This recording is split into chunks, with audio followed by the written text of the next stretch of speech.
Well, buckle up. It happens next in the United States. What am I talking about? I'm talking about the global deflationary spiral we've seen playing out in China, as well as Germany, Japan, and a host of other nations.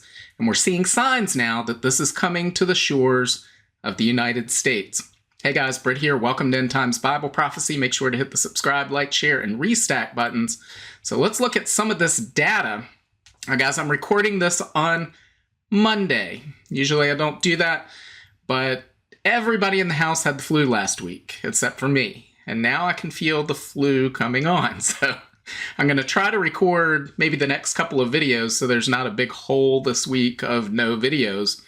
If I continue to go downhill, hopefully I won't.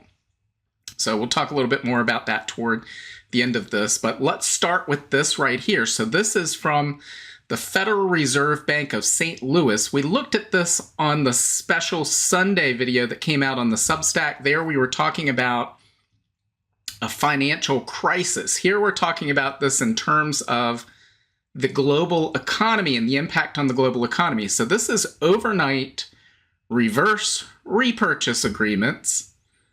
At the risk of getting too technical on this, what does this chart show us? Well, this chart signifies all of the dollar printing that the Federal Reserve engaged in following the pandemic. And that was parked largely at banks. And those banks didn't really have anything to do with it, so they sent it to the Federal Reserve, and the Federal Reserve paid them interest on it. And so we see this hit a peak in late 2022, and then it started to decline ever since. And what this tells us is this is running out, is that this excess liquidity in the banking system is running low. So let's look at this from Bravo's research. It says reverse repo has been declining pretty quickly. It's fallen from $2.5 trillion to under $150 billion, so a 95% decline in just 2 years. Once this is drained, liquidity could start to get tight. And again, that could mean any number of things. It could mean a crisis within the banking system where credit freezes up and the threat of counterparty risk causes a bunch of institutions to not want to lend to each other. It also could mean a lot less lending by banks. We're already seeing this with, what is it, at one point, over $1 trillion in commercial real estate loans needing to be rolled over in 2025. We see a lot of uncredit-worthy borrowers that may want to borrow that are going to get turned away from the bank. And those who are credit-worthy really aren't looking to take out credit in this economy. So that's going to lead to a slowdown in the economy, because in a debt-based economy, what happens is you need ever greater amounts of debt in order to keep the system going. We've talked about that numerous times. How about this right here? Again, we looked at this on Sunday, then we'll move on to new data.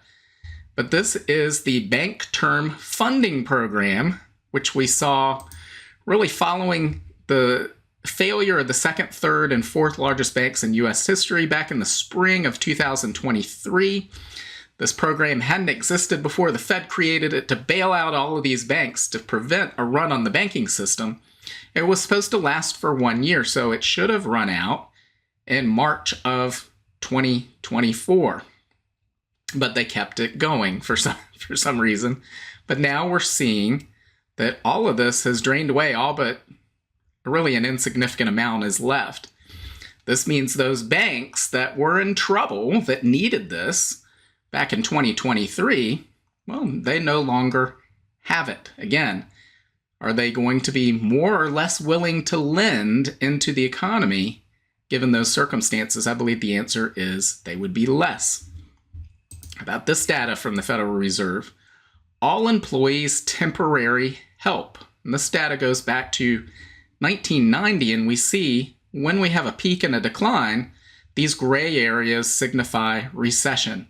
So we had a peak and a decline here, peak and a decline, peak and a decline here, and we see where we've been going for several years now. That gives us an idea of the state of the economy right now. No reason to believe that that's going to pick up in the immediate future. About this, not in the labor force, people who want a job, but are discouraged workers and basically just stopped looking. We see this has spiked following recessions at the beginning of signifying the beginning of recessions, really.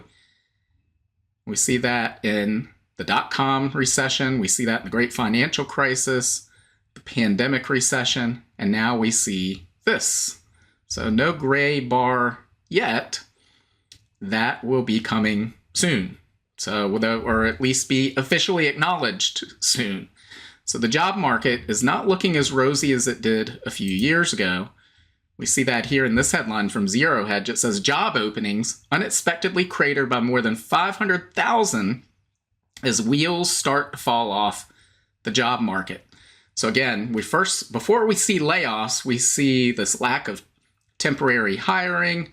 We see job openings decline. We see those things first before we see mass layoffs. That's usually in the acute phase where it's everybody knows at that point. And right now, everybody does not know that we are heading into this massive downturn. How about this? We've got this from Global Markets Investor. It says U.S. private sector job creation is at recessionary levels. U.S. private jobs, excluding education and healthcare growth contribution and total payroll, fell to around 35%. Such a crowding out of the private sector has never happened outside of recessions. What is happening here? Well, I think what's happening here is a recession, an economic downturn, unfortunately. The job market, for the most part, has been propped up a lot by government hiring, and in the United States, hiring of non-U.S. citizens. We see that in the data, and we see that coming to an end as well. So how about this? What's the state of the U.S. consumer? We see this as well from Global Markets Investor. It says, Americans are drowning in debt like never before. U.S. consumer credit rose by a record $40.8 billion in December to $5.1 trillion, an all-time high. This was driven by revolving, i.e. credit cards, and non-revolving, i.e. auto and student loan debt, of a 22.9 and $18 billion jumps. And so, guys, we've talked before about this debt-based economy requires more and more debt to keep going, but what happens is eventually people can't take on any more debt. And when that happens, it rolls over, they start to default. It actually shrinks the currency supply, and that's when we enter this deflationary spiral. And we have a whole bunch of signs telling us that that's happening to U.S. consumers. You see this from CNBC. This is from late January. It says a record number of consumers are making minimum credit card payments as delinquencies also rise. We see this from Zero Hedge, also from late January. 59% of Americans don't have enough savings for a $1,000 emergency. And we've seen this headline for a long time. I think probably at least since the Great Recession, if not before, or the Great Financial Crisis. But guys, it's never been this high to my knowledge. I think they say in here that last year it was at 56%. I remember when I first heard this statistic, I want to say it wasn't even close to 40 yet. It was in the mid to high 30s, and I thought that was high. So now we're at 59%. How about this? We got this from Mishtalk. It says, Lacey Hunt on the global capacity glut and the Mish recession indicator. And he has this chart right here, which shows total U.S. capacity utilization. We see these numbers, we see these peaks and drops here, and the drops coincide with, again, these gray bars are recessionary areas. And I counted, there are some where we had a peak and it rolled over and there was no recession listed. Peak there, it rolls over. Out of these, I counted 12, not including right now, but 8 of those were followed by recession. And they go on and state in here that the levels it's currently at coincide with all 8 of those previous downturns. So let's read what it has to say here. It says, factories across the world are growing increasingly idle. Global industrial capacity utilization has fallen significantly, and a rising unemployment rate has followed suit. Just to point out, this is what you read during the Great Depression. This is what happens during economic downturns. The factory produces less, people get laid off, so fewer goods and services are created, and capacity falls. So signaling that the available factors of production globally are progressively more redundant. The reason this is relevant is that since 1990, this 34-year correlation is consistent with the US experience where data has been available for 7 decades. As such, industrial capacity utilization appears to be the dominant supply-side variable in determining inflation in the United States, China, Japan, the United Kingdom, and the European Union.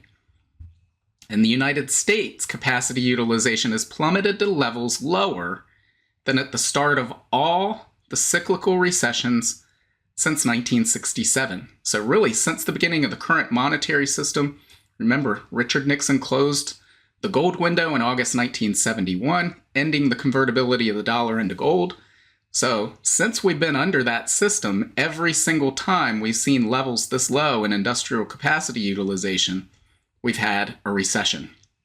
It says this vividly reflects a significant underutilization of resources, a circumstance which has historically led to moderating economic growth. Based on nearly complete fourth quarter 2024 data, the U.S. industrial capacity utilization is estimated to have been 76.9, a significant 3.2 percentage points lower than the post-1967 average and 6 points below the historical level of 82.9, which is the average entry level for the cyclical recessions. The surplus capacity reflects an irregular cycle decline in industrial production from the fall of 2022. The estimated capacity utilization outside the United States in the fourth quarter was 74.8, 4.3% lower than its post-1990 average of 79.1. Since 1990, foreign capacity utilization has generally led to U.S. capacity underutilization. As shown in Table 1, the latest in the UK, EU, Japan, and China were below their post-1990 averages by 9.5%, 4.7%, 15.9%, and 2.2% respectively. This capacity glut explains why China, the world's leading manufacturing economy, is experiencing outright goods deflation. With the yuan depreciating in the foreign exchange markets, China's goods deflation is being transmitted globally. And guys, we've been talking about the deflationary spiral that China is enveloped in and how that would spread to the rest of the world. And that's what he's saying here. And they had this chart showing the post-1990 average, where things stand as of the latest numbers, what that change is from the average right now. And guys, you can see across the board, we see declines in all the major economies in the world.